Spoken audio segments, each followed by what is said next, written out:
নমস্কার বন্ধুরা, আজ বানাবো রাইস চিকেন।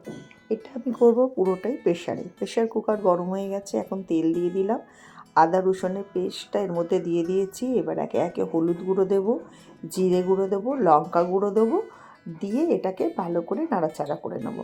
আর আগে থেকে আমি চিকেনটাকে একটু ভিনিগার মাখিয়ে রেখে দিয়েছি। এবার চিকেনটাও এর মধ্যে আস্তে করে দিয়ে নেড়ে নেব।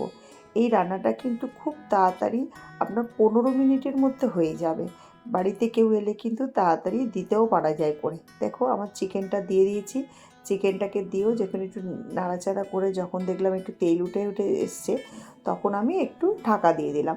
আর নিয়েছি আমি দেরাদুন রাইস, তার মধ্যে একটু নুন দিয়েছি আর একটু লবঙ্গ দিয়েছি। এবার দেরাদুন রাইসটা আমি ভালো করে ধুয়ে রেখেছিলাম, এটা আমি কুকারের মধ্যে দিয়ে দেবো।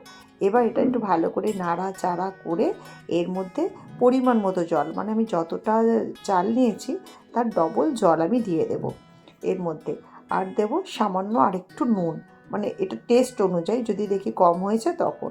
তো জলটা দিয়ে দিলাম, দিয়ে আমি শুধু 2টো স্টিম দেবো, দিলেই কিন্তু আমার এই রাইস চিকেনটা হয়ে যাবে। এটা খুব তাড়াতাড়ি হয়ে যায় বলে আমি হামেশাই করি।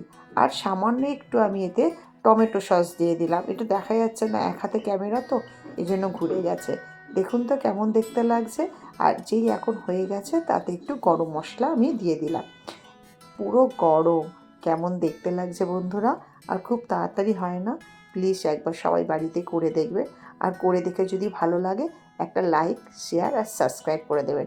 সবাই খুব ভালো থাকবেন। নমস্কার।